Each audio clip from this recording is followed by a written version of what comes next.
Oke, selamat pagi Bapak atau Ibu investor PT Newport Marine Service Tbk. Terima kasih atas kesempatan bertemu pada hari ini secara daring. Perkenalkan kami dari kelompok 3 di mana saya sendiri bernama Frederick Salim. Ada dengan rekan-rekan saya ada Ariel Amadea, Anggi Udora, Natania Felicia, Muhammad Jaki, dan Andrea Putra. Selanjutnya, next. Kita akan membahas tentang company profile terlebih dahulu. Perusahaan yang kita akan pitchingin adalah PT Newport Marine Service Tbk itu sendiri yang kami kenal sebagai salah satu pemain utama di industri maritim Indonesia yang fokus pada jasa logistik, perawatan kapal, dan solusi kelautan terintegrasi yang berdiri pada tahun 2008 dengan mengoperasikan berbagai tipe kapal. Tahun IPO perusahaan ini pada tanggal 12 November 2024 yang diketuain oleh Sujaya Soekarno Putra yang bergerak pada bidang energi.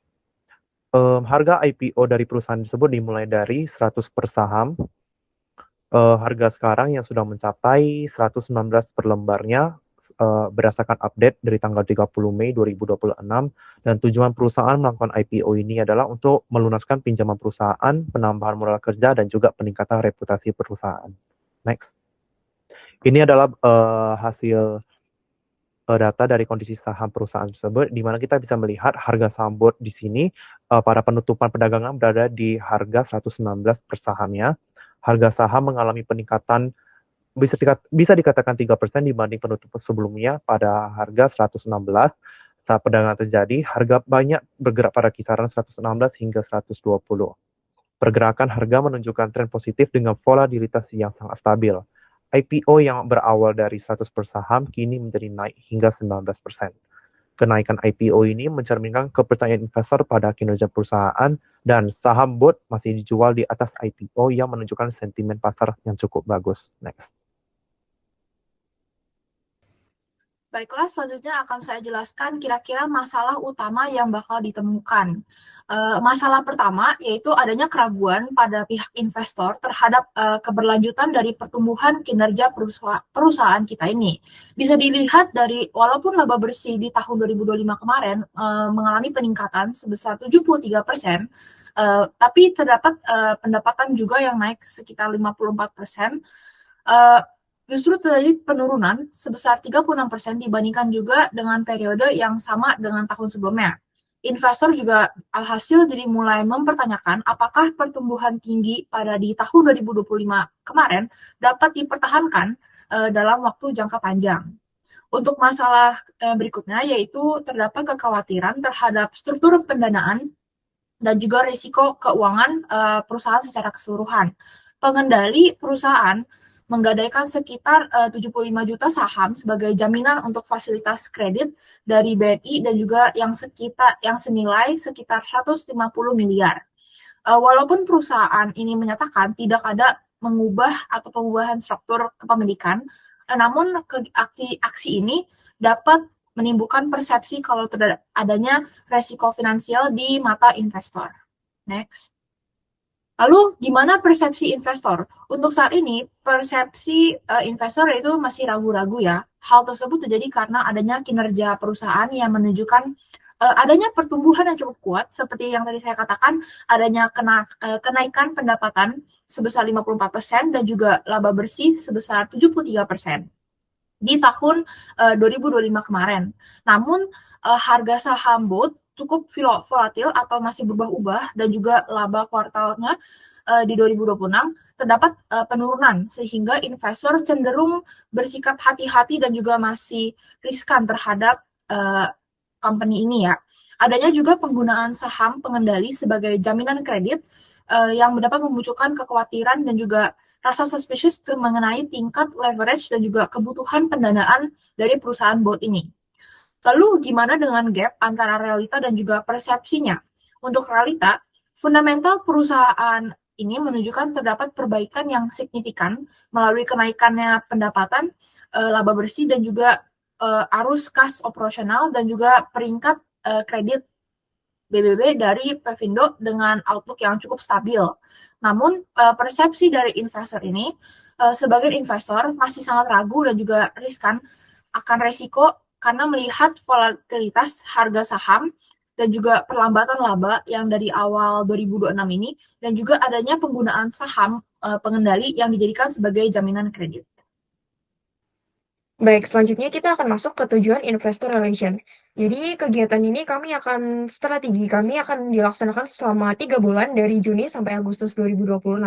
Dan di sini Investor Relation PT Newport Marine Service Tbk tahun 2026 fokusnya untuk memperkuat kepercayaan investor dengan cara meningkatkan transparansi dan komunikasi korporasi yang lebih konsisten, serta membangun kembali persepsi positif investor.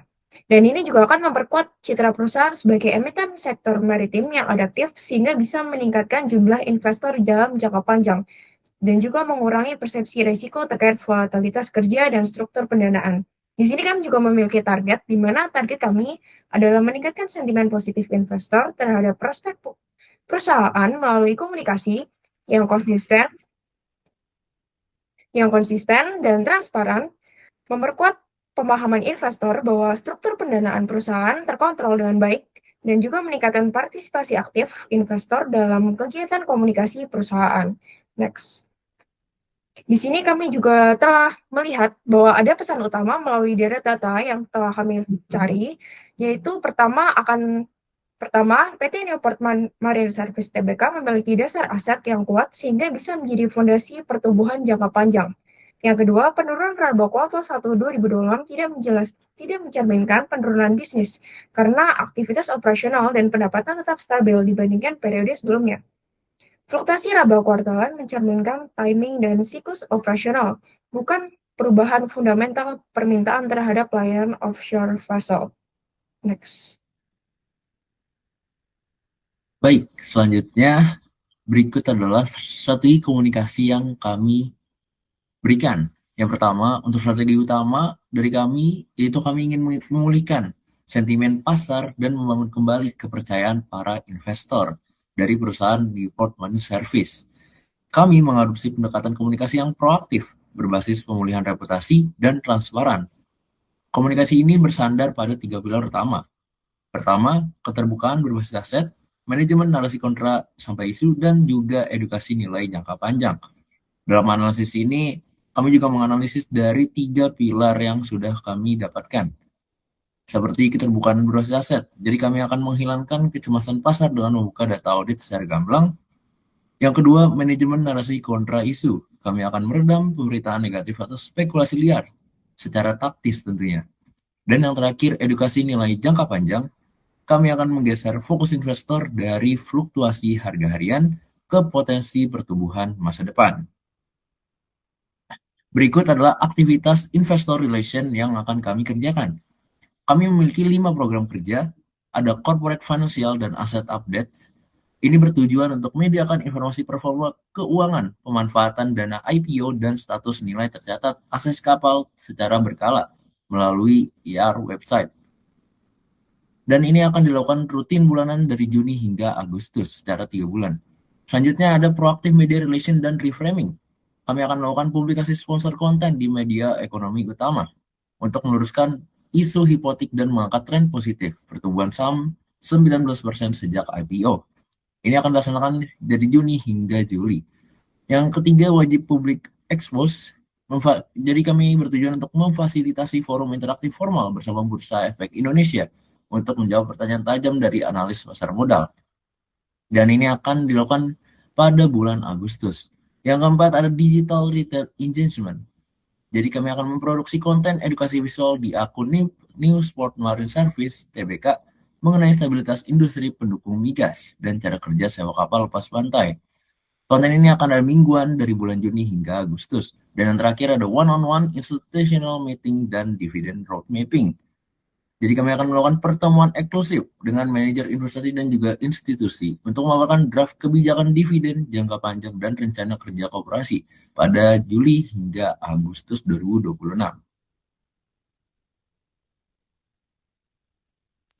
Oke, sekarang masuk di channel komunikasi. PT Newport Marine Service Tbk mempunyai 4 channel komunikasi yang sangat efektif. Yang pertama itu ada website nmsinar.com yang bertujuan sebagai tempat pusat informasi resmi atau bisa disebut single source of truth yang bersifat full komunikator atau bisa dibilang investor datang sendiri, sehingga penting untuk selalu diperbarui. Yang kedua itu ada public expose. Public expose itu tuh diselenggarakan langsung dari Bursa Efek Indonesia. Channel ini paling efektif untuk menjawab pertanyaan keras dari analis dan investor institusi secara langsung dan transparan.